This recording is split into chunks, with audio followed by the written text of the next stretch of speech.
அனைவருக்கும் வணக்கம். கும்பராசினியர்களை பொறுத்த வரைக்கும் உங்களுடைய வாழ்வில் உங்களுடைய பிறவி பலனை அடைய வைகுண்ட ஏகாதசியான இன்று, அதாவது நிகழ்ந்து கொண்டிருக்கும் டிசம்பர் மாதம் 23ஆம் தேதி இதை செய்யுங்கள். கும்பராசிக்கு இது நடந்தே தீரும். அப்படி என்ன மாதிரியான நன்மைகள் எல்லாம் ஏற்பட இருக்கு, கிரக நிலைகளின் ரீதியாக அமையிருக்கும் சாதகங்கள் என்ன, சாதகங்கள் என்ன, கும்பராசினியர்களுக்கு இன்றைய நாளில் மற்ற கிரகங்களுடைய சஞ்சார நிலைகள் என்ன என்று பார்க்கும்போது, மேஷத்தில் குரு பகவானும், கன்னியில் கேதுவும், துலாம் ராசியில் சுக்கிரனும், விருச்சகத்தில் செவ்வாய் புதன், வக்ரகதியிலும் தனுசு ராசியில் சூரியனும், கும்பத்தில் சனி பகவானும், மீனத்தில் ராகுவும் சஞ்சரிக்கிறாங்க. இந்த கிரகங்களுடைய சஞ்சார நிலைகளின் காரணமாக உங்களுடைய வாழ்வில் மேலும் என்ன மாதிரியான நன்மைகள் இன்றைய நாளில் ஏற்பட இருக்கு என்பது குறித்தான முழுமையான பதிவு தான் இந்த வீடியோல நம்ம விரிவா பார்க்க போகிறோம். அதற்கு முன்னாடி வைகுண்ட ஏகாதசியை பற்றி சற்று விரிவாக தெரிந்து கொள்வோம். இறைவனை சரணடையும் அடியார்களுக்கும் பக்தர்களுக்கும் வைகுண்ட பதவி கொடுப்பதற்காக வைகுண்ட கதவுகள் திறக்கும் நாள் வைகுண்ட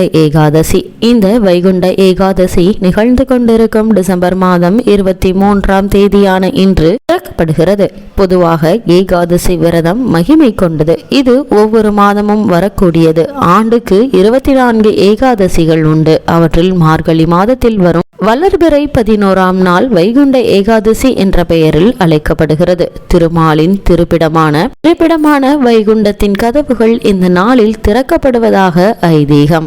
ஆண்டு முழுவதும் ஏகாதசி விரதம் இருக்க இயலாத விட்டாலும் வைகுண்ட ஏகாதசி தினத்தில் விரதமிருந்து பெருமானை வழிபட வேண்டும். இப்படிப்பட்ட இந்த ஏகாதசி விரதம் வந்த முறை என்ன என்று பார்க்கும்போது, தேவர்களையும் முனிவர்களையும் முரண் என்ற அசுரன் துன்புறுத்தி வந்தான். தங்களை காப்பாற்றும்படி தேவர்கள் மகாவிஷ்ணுவிடம் முறையிட்டனர். முரனுடன் விஷ்ணு போரிட்டு வெற்றி பெற்றார். பிறகு சென்று ஓய்வெடுத்துக் கொண்டிருந்தார். அப்போது முரண் பெருமாளை கொல்ல வாளை ஓங்கிய போது விஷ்ணு தன் உடலிலுள்ள சக்தியை ஒரு பெண் வடிவத்தில் தோற்றுவித்தார். அவள் முரனுடன் போரிட்டு வென்றாள். முரண் என்ற அசுரனை அழிக்க விஷ்ணுவிடம் இருந்து சக்தியாக அவதரித்தாள் ஏகாதசி. அசுரனை அழித்த உன்னை வழிபடுபவர்களுக்கு வைகுண்ட பதவி அளிப்பேன் என்று ஏகாதசிக்கு வரமளித்தாள் பெருமாள். தமிழகம் உட்பட தென் மாநிலங்களில் மார்கழி மாதத்தில் வரும் ஏகாதசி திதி வைகுண்ட ஏகாதசி நாளாக கொண்டாடப்படுகிறது. மகாபாரத போர் நடைபெற்ற நாட்களில் மார்கழி மாதத்தில் வரும் ஏகாதசி நாளில்தான்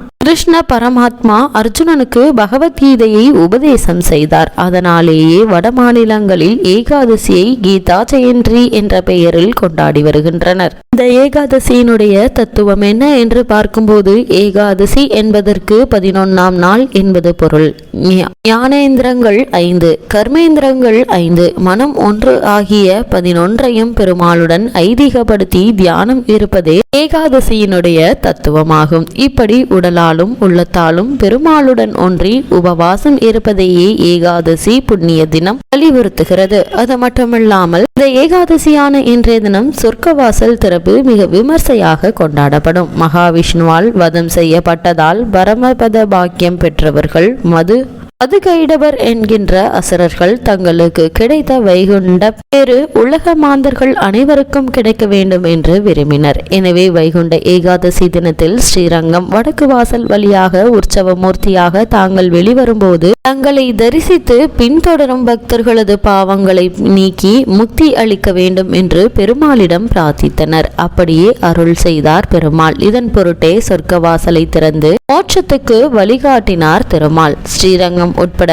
நாடு முழுவதும் வைகுண்ட ஏகாதசி நாளில் சொர்க்கவாசல் திறக்கப்படுகிறது. ஸ்ரீரங்கத்தை பொறுத்தவரைக்கும் திருமங்கை ஆழ்வாரின் பக்தியிலும் திருப்பணியிலும் மகிழ்ந்த ஸ்ரீரங்கநாதர் அவர் முன் தோன்றி என்ன வரம் வேண்டும் என்று கேட்டார். நம்மாழ்வார் பரமபதம் அடைந்த நாளான மார்கழி வளர்பிறை ஏகாதசியை பெருவிழாவாக கொண்டாட வேண்டும். நம்மாழ்வாரின் திருவாய் மொழிக்காக திருவிழா நடைபெற அருள வேண்டும் என்று திருமங்கையாழ்வார் வரம் கேட்டார். ஸ்ரீரங்கநாதரும் அப்படியே ஆகட்டும் என்று அருளினார். அதன்படி ஸ்ரீரங்கத்தில் வைகுண்ட ஏகாதசி விழா மிக விமர்சையாக நடைபெற்று வருகிறது. இந்த ஏகாதசி விரதம் எப்படி இருப்பது என்று பார்க்கும்போது, ஏகாதசி விரதம் இருப்பவர்கள் முன்தினமான தசமி நாளில் ஒருவேளை மட்டும் சாப்பிட வேண்டும். ஏகாதசி நாளில் அதிகாலையில் நீராடிவிட்டு திருமாலை வழிபட்டு விரதத்தை தொடங்க வேண்டும். இன்று முழுவதும் உணவு உட்கொள்ளாமல் இருக்க வேண்டும். நீர் மட்டும் பருகலாம். 10வது திதியாக தசமி 11வது நாளில்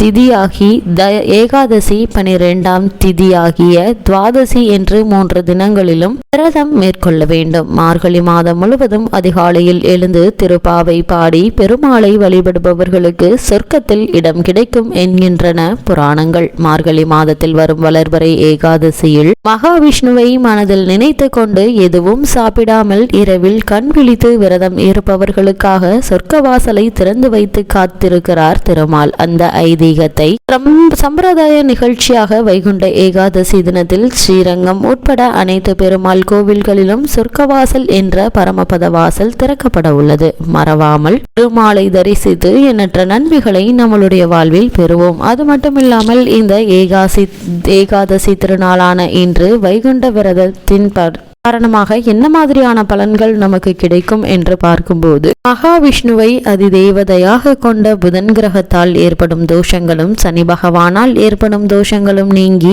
நிலையான செல்வமும் நற்பலன்களும் கிடைக்கும். மேலும் பித்ரு தோஷம் நீங்கும். வைகுண்ட ஏகாதசி விரதம் இருப்பது இந்த ஜென்மத்தில் மட்டுமல்ல 7 ஜென்மத்திலும் செய்த பாவங்களை நீக்கக்கூடியது. தீராத நோய்கள் தீரும், சகல செல்வங்களும் உண்டாகும், சகல சௌபாக்கியங்களையும் அடைவார்கள், பகைவர்கள் நீங்குவார்கள். வைகுண்ட ஏகாதசி திருநாளில் சொர்க்கவாசல் வழியாக பெருமாளை தரிசிக்க பாவங்கள் நீங்கி பெருமாளின் அருள் கிடைக்கும். இந்த பிறவியில் நிலைத்த புகழ், நோயற்ற வாழ்வு, நன்மக்கட்பேறு முதலியவற்றை பகவான் அளிப்பதோடு மறுபிறவியில் வைகுண்ட வாசம் சொர்க்கம் வாசம் அருள்வார் என்பது ஐதீகமாக கூறப்படுகிறது.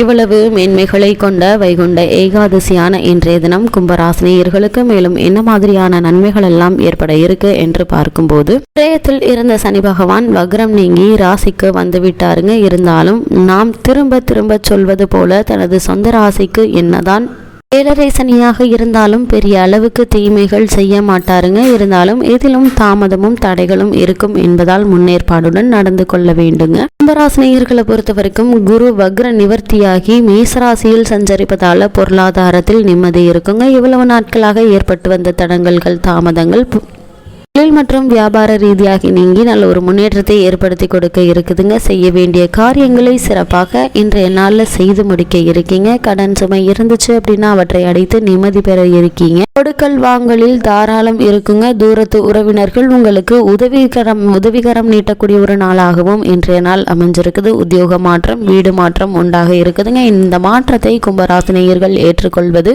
உங்களுடைய எதிர்கால வாழ்க்கைக்கு மிக மிக நல்லது என்பதை கிரகங்களுடைய சஞ்சார நிலைகள் தெளிவாகவும் உறுதியாகவும் எடுத்துக்காட்டுதுங்க. அது மட்டும் இல்லாம இன்றைய நாள்ல கும்பராசினியர்கள் மேலும் என்ன மாதிரியான விஷயங்களுக்கு கவனமாக இருக்க வேண்டும் என்று பார்க்கும்போது, 2இல் ராகு 8இல் கேது இருப்பதால் பேசுகின்ற பேச்சும் செய்கின்ற செயலும் பிறரை அவமதிக்காத அளவுக்கு இருந்தால் நல்லதுங்க. அதிக கவனம் தேவை. கவனம் சிதறாமல் பிரயாணம் செய்தால் கிரகங்களிலிருந்து தப்பித்துக் கொள்ளலாங்க. அதே மாதிரி கும்பராசினியர்களுக்கு இந்த காலகட்டங்களில் முன் யோசனை மிக மிக அவசியங்க. அதே மாதிரி எந்த ஒரு விஷயத்தையும் எடுத்தோம் கவுத்தோம் என்று செயல்படாமல் சிந்தித்து செயல்படுவது உங்களுடைய எதிர்கால வாழ்க்கைக்கு மிக மிக நல்லது என்பதை கிரகங்களுடைய சஞ்சார நிலைகள் தெளிவாகவும் உறுதியாகவும் எடுத்துக்காட்டுது. கும்பராசினியர்களுக்கு கிரக நிலைகளின் ரீதியாக கூறப்படும் பரிகாரம் என்ன என்று பார்க்கும்போது, சனிக்கிழமை தோறும் ஆஞ்சநேயரை வேண்டிக் கொள்ளுங்க. அது மட்டும் இல்லாம இன்றைய நாளில் வீட்டிற்கு அருகாமையில் உள்ள பெருமாள் ஆலயத்திற்கு சென்று பெருமாளை வழிபடுவதன் மூலமாக எண்ணற்ற நன்மைகள் உங்களுடைய வாழ்வில் ஏற்படும் என்பதை கிரகங்களுடைய சஞ்சார நிலைகள் தெளிவாகவும் உறுதியாகவும் எடுத்துக்காட்டுது.